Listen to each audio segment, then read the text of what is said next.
नमस्कार, मी पंजाब डक हवामान अभ्यासक मुक्काम पोस्ट गुगळी धामणगाव तालुका सेलू जिल्हा परभणी. सांगू इच्छितो शेतकऱ्यांना आणखीन 2-3 दिवसांमध्ये शेतीचे कामे आटपून घ्या. कारण की राज्यामध्ये जवळपास 1 तारखेला 1 तारखे ते 1 जून ते जवळपास 10-11 जूनपर्यंत दररोज भाग बदलत पावसाचा सुरुवात होणार आहे. म्हणून हा अंदाज लक्षात घ्यायचा.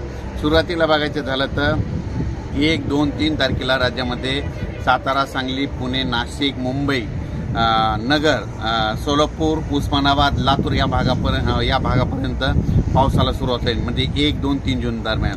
त्याच्यानंतर 4, 5, 6, 7 जून नंतर राज्यामध्ये तो पाऊस थोडा पुढं सरकत जाईल. म्हणजे मुंबई, पुणे, नाशिक, सातारा, सांगली, सोलापूर, नगर, संभाजीनगर, जालना, बीड, परभणी, नांदेड, हिंगोली, लातूर, उस्मानाबाद आणि तसाच तो पाऊस यवतमाळकडे जाणार आहे. म्हणून हा अंदाज लक्षात द्यायचा.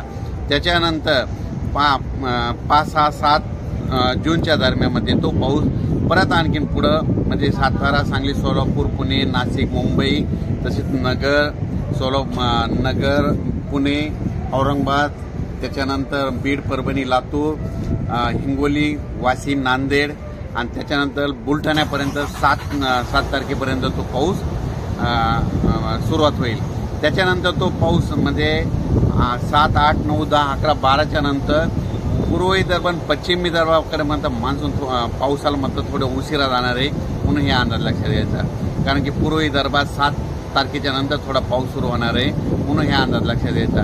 एकंदरीत परिस्थिती बघायची झाली तर राज्यामध्ये मान्सून म्हणजे केरळमध्ये मान्सूनला 31 आणि 1 तारखेला चांगलं पोषक वातावरण तयार झालेलं आहे आणि पोषक वातावरण राहील. त्याच्यामुळं आपल्या इकडं पाऊस चांगल्या तऱ्हेने पडणार आहे. म्हणून हा अंदाज लक्षात घ्यायचा.